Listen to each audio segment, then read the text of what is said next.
Hey everyone, I am back. It is April 24th. Kind of chilly outside, and I know I've been away for a little bit because I've been trying to figure out the front end of this F1. I've been on some few chat groups, Facebook groups, and talking to some friends that have done this and some people that are doing this.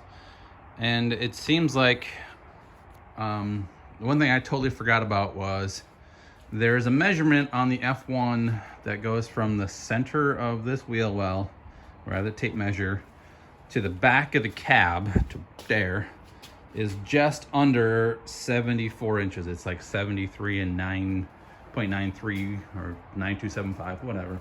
So that's what I set it at. I set that tape measure pretty much close to the center of that wheel well into this thing. So there's this 2x3 square tube I have here that is supposed to be where the back of the cab is supposed to be sitting. That's at 74 inches.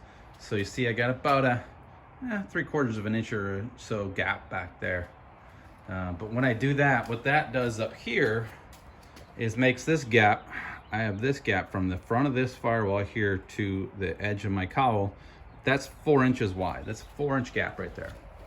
So in doing that, putting the inner fenders on, it's like the only holes that would actually line up would probably be the most far forward. Is like there's 3 holes here that are the lowest holes, which after talking to a lot of people, those 3 holes are meant for the 4-wheel drive, the Marlin 4-wheel drive F1 conversions. This front set of holes is usually what they mount the radiator core support for the V8. And then those 3 in the middle are for the inline 6, because obviously the inline 6 is a little bit longer, so it pushes the radiator forward a little bit. So in doing that, yeah, it's like I will barely have enough room. If I put the radiator core support on the front one, I wouldn't have any room whatsoever up front between the cooling fan and the radiator shroud. And also, that's the factory mounts for the Ford Explorer radiator core support, which is that ugly thing right there. So that would mount there. So this is pretty much right on top of where that would be. So I'm not sure what I'm going to do there. And as you can see, I have a huge gap here still, because this is supposed to be bolted flat and flush to this. So there's still a good 3-4 inch gap in here that I need to bring in. And what's causing that is the bottom part of this inner fender is hitting that radiator core support mount, which either I'm cutting off the core support mount, or the bottom half of the inner fender is going to have to get cut off, which I'm thinking I'm going to have to get cut off anyways, unfortunately. On the stock F1s, that actually sat like parallel to the frame. Like that line was parallel with the frame. This one's going to sit a little bit lower, obviously, because I want to get this cab a little bit lower than having it sitting on the frame. And then the same thing on the other side, that radiator core support mount's getting in the way of getting this up to where it's supposed to be. And again, the only holes that would line up with this side would probably be the front ones. So yeah, I got these things. Again, this is about a 4-inch gap from this edge of the cowl to this lip. That's pushing this cab farther back than I wanted to, but I want to deal with this. I don't really know the best way about it. Obviously, you see these square tubes that I have that I was going to use to either chop the Explorer frame horns off, so cut those off, and use this to drop down, because obviously this radiator core support is up higher than it needs to be. So I was going to drop the frame down at an angle and then cut across, and same thing go up. So that way I would drop the radiator core support down, get the inner fenders lined up to where they need to be, and go from there. So that's kind of where I'm at right now. I'm kind of in limbo. I don't really have the answer on how to get this front end mounted and inner fenders mounted. And so that way, I can't really mount the cab. I can't solidly weld the cab to the Explorer firewall floor pan until I figure out how this front end goes on. And yeah, that's kind of where I'm at. So if anybody has any ideas or has been through this before, please feel free to comment. We'll catch you guys later. So I've been playing with this F1 a little bit. Threw the fender on, put a couple of bolts in holding it to the inner fender, trying to get it as straight as I could. Probably can go down a little bit, but the inner fender is kind of holding it from going down a little bit more. But as you see, the front tire is way too far forward in that wheel well opening. So if I was to do what they told you to do, is to, well, what the old diagrams, the old dimensions say, center that wheel well, or wheel, to the back of this cab should be 74 inches is what I have it at. 74 inches roughly, just kind of roughed in. That cab is way too far back, so the wheel is sticking way too far forward. So this is just giving me a headache. If I do what the dimensions say, this wheel should be centered on this fender, but it's not. So I don't know what the issue is. So what I'm thinking is I might just try to see what happens if I move the cab just about 2 inches forward, and maybe that'll make up that, move that back, that tire back a little bit, get it some more centered on that wheel opening. So yeah, this is becoming a headache, but after doing this, obviously I know a lot of people don't have said this before, but I'm going to have to cut off the front frame horns anyways, no matter what, because if you go with where they're sitting now, these bolts are what holds that the headlight bucket on the inside, and then there's a opening here, but that lines up like right in front of that mount. So I have to pretty much cut the frame horns off after this little hump. Everything from there has to be cut off, I'm thinking anyway. So either way, frame's gonna get cut, and I probably have to channel the frame a little bit to get that radiator core support to sit down lower, because I'm not gonna mess with that. I'm gonna leave that the way it is and try to get the inner fenders to mount to it somehow. So yeah, that's kind of where I'm at still. Moving the cab forward a little bit to see what happens. So I moved the cab about 2 inches farther forward, and I think that almost just about did it. Look at that. Tire's pretty close to being centered in the wheel well. Fender's pretty much where it's supposed to be. Yeah, that's just a 2-inch gap there. Get my handy dandy trusty tape measure here. Look at that. Look at that. It's about 2 inches there. And on the other side, this junky thing. A little under 2 inches, so it's got to go over a little bit more on this side, but not too bad. That allowed me to move the core support forward a little bit, because then I could probably get those front mounts to go in there a little bit.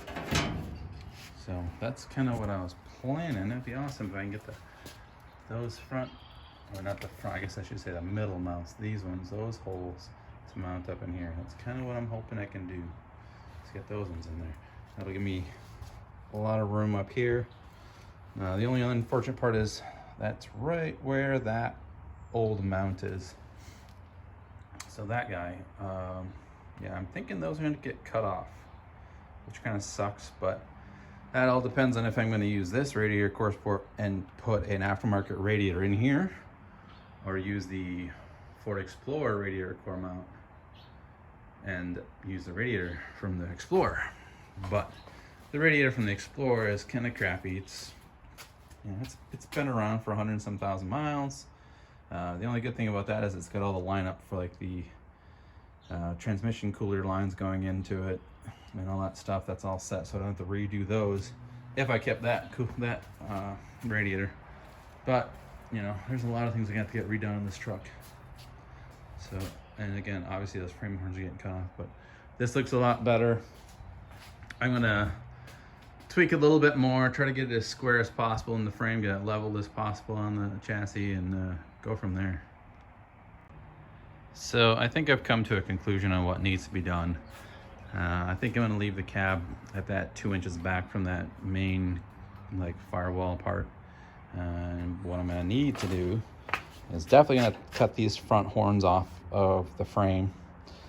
I think I'm gonna cut off, I shouldn't say I think, I know I'm gonna cut off the mounts for the stock Ford Explorer radiators core support, and get rid of that, and then use this one and buy an aftermarket radiator that fits in here. I don't know how anybody who's done this conversion has been able to use the stock Ford Explorer radiator in here without not using this, because this is kind of where I have it located, is right in the way of where that radiator core support would be for the Explorer.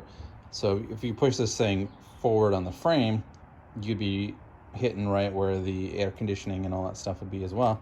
So I am not sure. And then doing that, you'd push the cab forward, and pushing the cab forward obviously pushes the fender forward, makes that wheel well not centered. So I don't know how people make this work using the F1 core support and the Explorer core support, because it just, you can't put both of those in the same space. Just for me, I don't think it would work. I don't see how it could work. So that was my decision. I'm thinking cutting off the mount, cut off the horn, build some kind of like lower cross member that ties the frame members together and is allowed, able to get these mounts for this core support. And that's kind of what I'm going to do. I'm going to have to do that. I don't see any other option really. And if you have done this and you were able to get both this and the Explorer support in here and make it work, please let me know how you did it, because I don't see any other way of doing it with having the cab this far back and this wheel as centered in this wheel well as I can. So that's what I'm doing, and that's gonna probably be my next step, because I can't really mount the cab until I figure out how I mount the front end and get the front end pretty much figured out. So catch you later. All right, so I think I kind of have an idea of what I'm gonna do. I got this little 2x3 square tubing that I'm gonna use. Just kind of a quick little model drawing of it, what I'm gonna do. So this is the stock Explorer frame. What I'm gonna do is cut off pretty much right as far back as I can without getting into the engine area, but probably about an inch back from the mounting point there. Cut that off, and then either straight down or angle down with this square tubing here, and then go over. So this is the radiator core support, sits where it needs to, at the height it needs to, and then put a little cross member across there. And the reason I'm doing that is this will actually help drop the frame rails so I can put the front bumper on. So I need to drop this distance here as much as it needs to get that front bumper lined up where it needs to come out. Down here somewhere. That comes out of this little lower panel, and this is real hard to see, but in those notches, that's where the bumper sits. The frame rails come out and the bumper attaches to it there. And that goes pretty much right across here. So that's what I'm gonna do. I'm gonna have to figure out the distance of this height and then build this out of this 2x3 tubing. And yeah, hopefully if this drops the radiator core support down too far, I'll just build like a little hump or whatever, or a little lift to get this radiator core support up high enough so it mounts the fenders in the right spot. So that's what I'm gonna do. So today and tonight, I'm gonna probably stop working on the car, and hey, guess what I'm gonna do?